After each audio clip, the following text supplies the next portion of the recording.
Magandang araw! Sa video na ito, tatalakayin natin ang ika-8 kabanata ng Florante at Laura ni Balagtas na may pamagat na Si Duque Briseo at Sultan Ali Adab, saknong 78 hanggang 107. Pag-aaralan din natin ang maikling buod, mga mahahalagang pangyayari, tauhan, tagpuan, talasalitan at aral, mensahe o implikasyon na matatagpuan sa kabanatang ito. Simulan na natin. Si Duque Briseo at Sultan Ali Adab.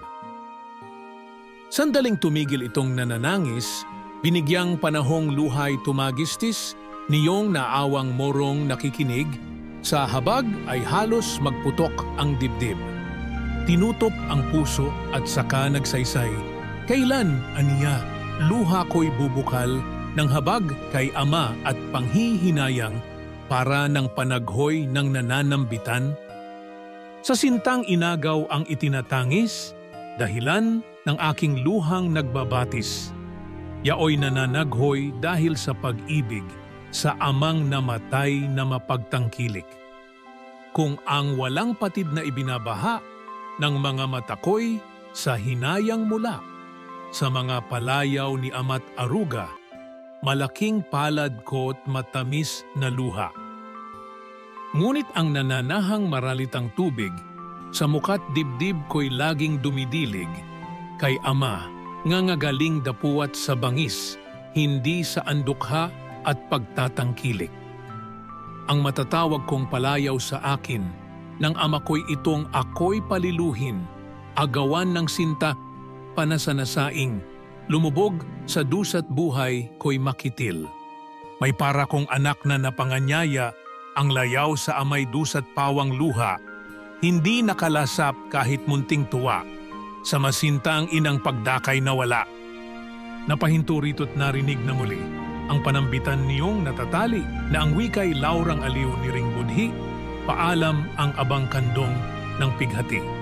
Lumagi ka nawa sa kaligayahan, sa harap ng di mo esposong katipan, at huwag mong datnin yaring kinaratnan ng kasing nilimot at pinagliluhan.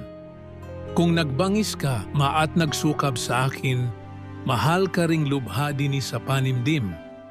At kung mangyayari hanggang sa malibing, ang mga buto ko, kita'y sisintahin. Ngayon naman ay talakayin natin ang buod nito. Sandaling tumigil sa pag-iyak si Florante nang marinig niya ang paghihinagpis ng isang Moro na nagkukwento tungkol sa kanyang ama. Kung si Florante ay walang tigil sa pagluha dahil sa kanyang pagmamahal sa ama, si Aladdin naman ay humihikbi dahil sa matinding galit sa kanyang ama. Habang malalim ang pagmamahal ni Florante sa kanyang ama, matindi naman ang galit ni Aladdin sa kanyang ama dahil inagaw nito ang nag-iisa niyang minamahal na si Florida. Dumako naman tayo sa mga mahahalagang pangyayari. Pagdadalamhati ni Florante sa kanyang ama at pagkakaagaw ng kanyang minamahal. Pagdinig ni Florante sa pag-iyak ng isang Moro. Pagpapahayag ni Aladdin ng kanyang galit sa ama, si Sultan Ali Adab. Pagbubunyag na inagaw ni Sultan Ali Adab ang kaisa-isang minamahal ni Aladdin na si Florida. Pagtutulad ng pagmamahal ni Florante sa kanyang ama at ng galit ni Aladdin sa kanyang ama. Mga mahahalagang tauhan. Florante, ang pangunahing tauhan na nagdadalamhati sa pagkawala ng kanyang ama at sa kanyang mga hinanakit sa pag-ibig. Duque Briseo, ang mapagmahal at mapagkalingang ama ni Florante.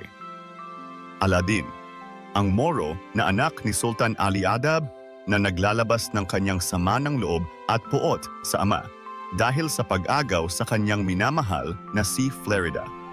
Sultan Ali Adab, ang ama ni Aladdin, isang malupit na pinuno na umagaw sa minamahal ng kanyang anak.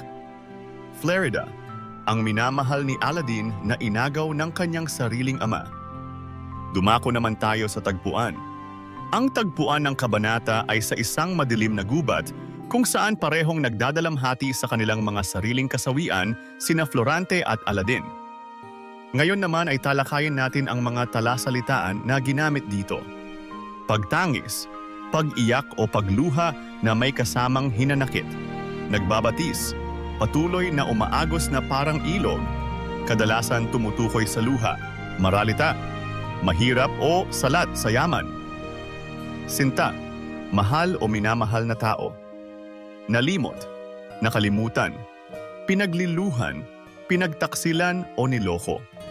At ngayon ay alamin naman natin ang mga aral o mensahe ng tula. Ang pagmamahal at galit sa pamilya ay may malaking epekto sa buhay ng tao.